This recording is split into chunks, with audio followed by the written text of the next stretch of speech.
Hello, what is up? This is Pandji, the Indonesian stand-up comedian who are moving into New York, trying to start a career. Most probably we met on one of the mics or maybe one of the show. I promised myself that I'm going to make English speaking content on my YouTube channel at least once a week, and I decided to do it every Friday because, as you may know, you can tell by looking at my YouTube channel, most of my videos are in Bahasa Indonesia because I have Indonesian audience, because I built up a career in Indonesia, and now as I move to New York, I'm thinking I should have content in English because I wish to have New York or maybe American audience, and at least I have content for you guys, people that I've met on open mics, fellow comics or whatnot.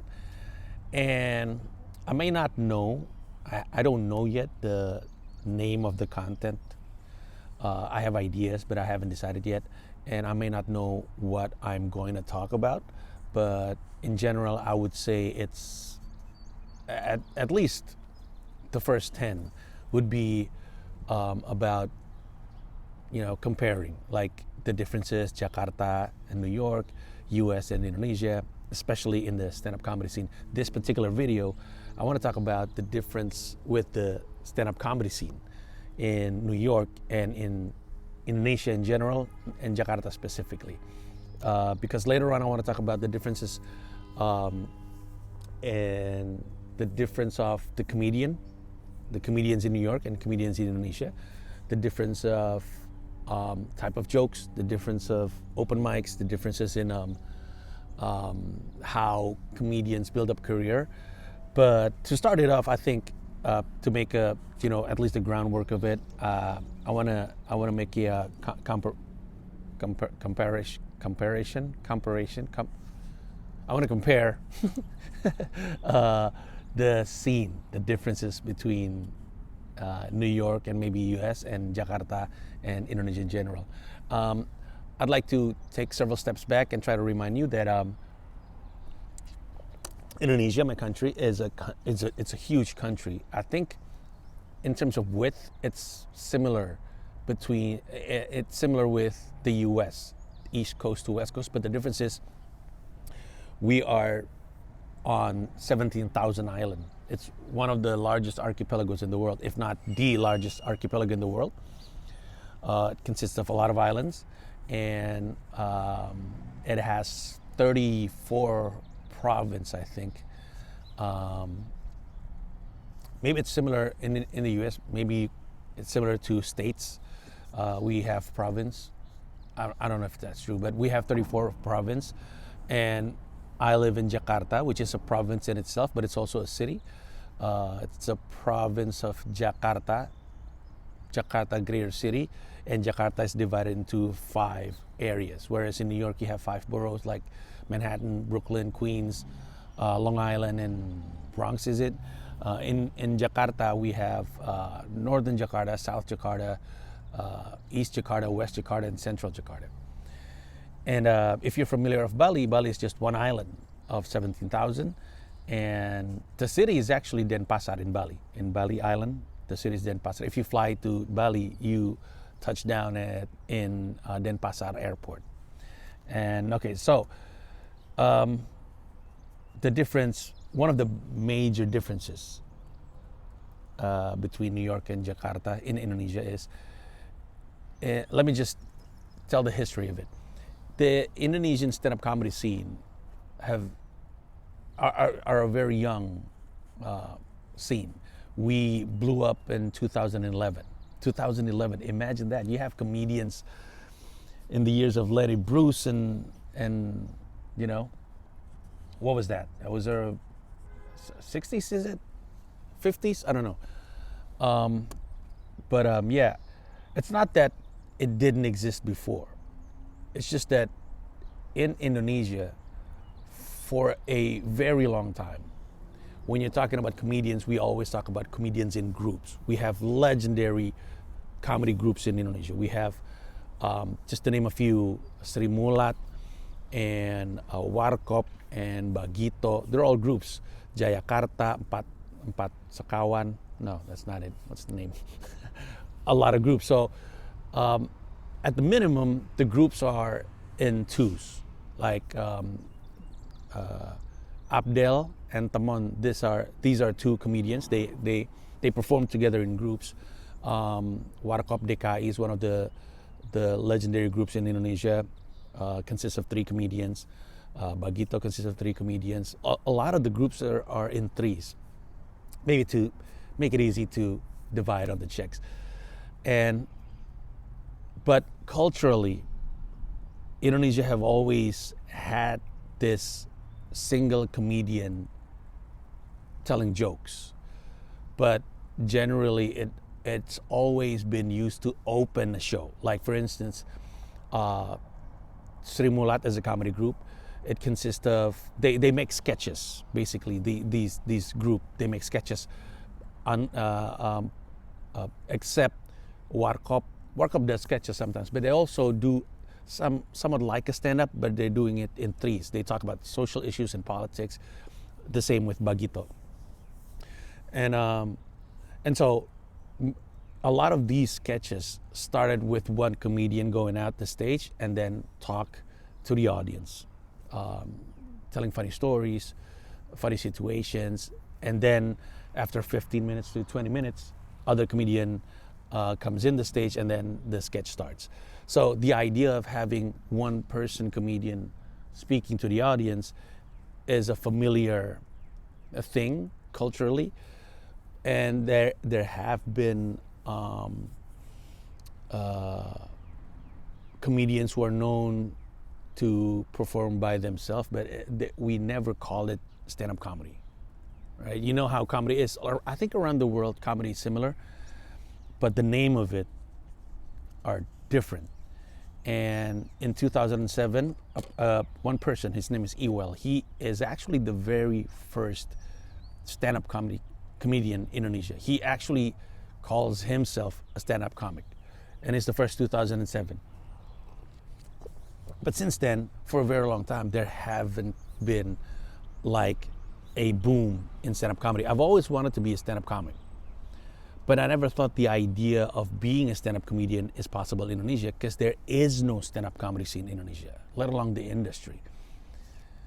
Until on 2011, a TV station, a new TV station arrived in the Indonesia TV industry. It's called Kompas TV. And because there's such a new TV station, they need to have one program that will attract attention. And the head of the TV station really loves stand-up comedy. He used to go to the US. I think he went to school in the US, and he always loved stand-up comedy. And so he decided to make a stand-up comedy competition. It's called Stand-Up Comedy Indonesia. We call it SUCI, SUCI. And that started it off. So after 2011, the stand-up comedy scene exploded. Now this is where it gets interesting. Indonesian stand-up comedy scene exists because we are a community. And when I say a community, not just a bunch of people hanging out together, actual community. It's called Stand-Up Indo. Stand-Up Indo. Stand-Up Indo is the stand-up Indonesian stand-up comedy community. We have presidents that we elect, I think every 2 years, or I don't remember. I think every 2 years. We elect every 2 years. And then there are over 100 stand-up Indo community on every city. So stand-up Indo Jakarta, stand-up Indo Bandung, stand-up Indo Bali, stand-up Indo Yogyakarta. Most of the major cities in Indonesia have their own stand-up comedy community. The open mics on every city is organized by those community. Whereas in New York, I noticed that open mics are organized by comics, individual. Like if there's a comic that wanted to organize an open mic, they would make some sort of a deal with a venue or maybe a club,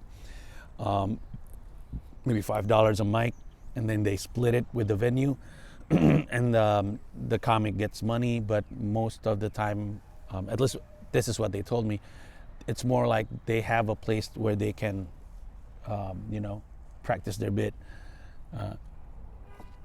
and connect with comics.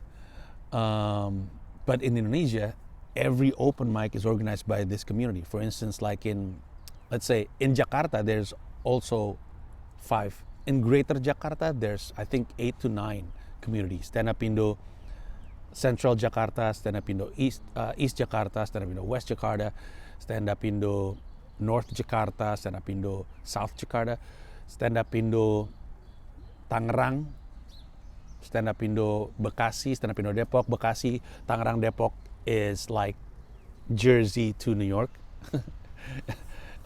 if it makes sense.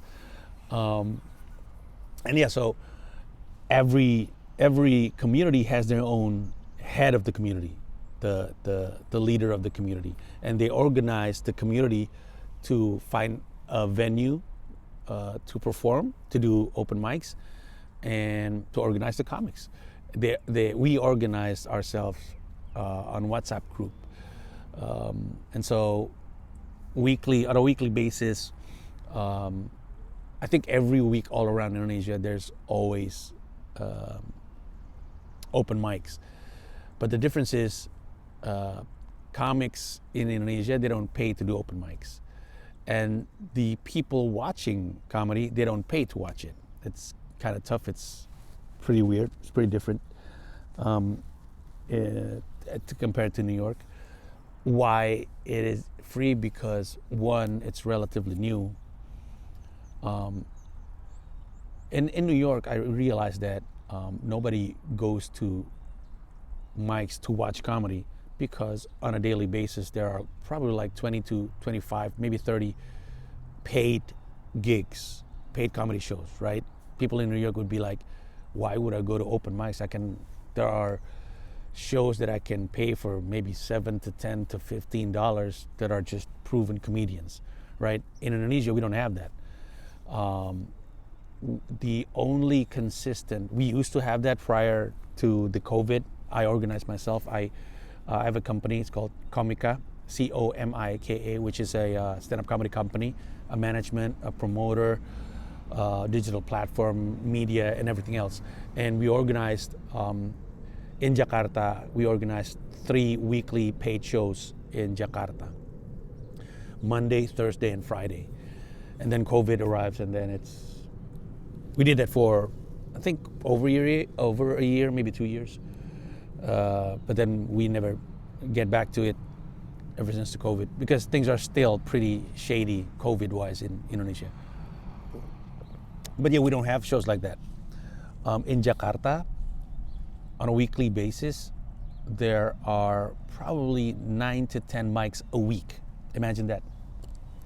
9 to 10 mics a week, where in New York, there are like 20 to 30 mics a day.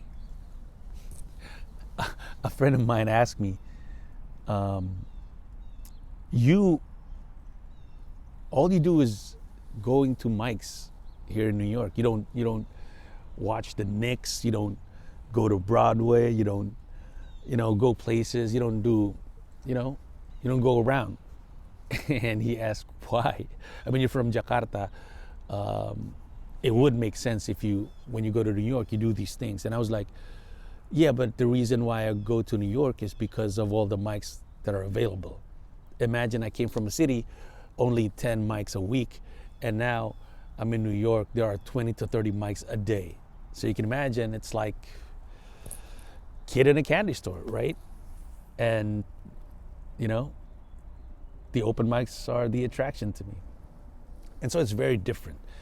And because of the limited availability of mics, and because of how relatively new we are, there are still not a lot of comics in Indonesia. I would say probably in the hundreds. The legends of the Indonesian comedy scene are all young. We don't have legends yet. We just have us. We started it all. I'm one of the earliest comic to do it. There are names: Raditya Dika, Ernest, Rian, Isman, Mo Sidik, Regi Hasibuan. A lot of names, but yeah, probably 100. And comics that people want to pay for are even fewer than that, because we're relatively new. But we're getting there. We're getting there. Yeah, so that's also one of the differences scene-wise, stand-up comedy in New York and in Jakarta. We only have one comedy club in Jakarta. This is pretty sad when you think about it. Our very first comedy club, it's called Ketawa Comedy Club. It's in Jakarta. And I think it was launched maybe late 2011, I think, or mid 2019, mid 2019. And not even a year since they opened, COVID happened and they were closed for months, maybe a year, and now they're just starting to be active. And even so,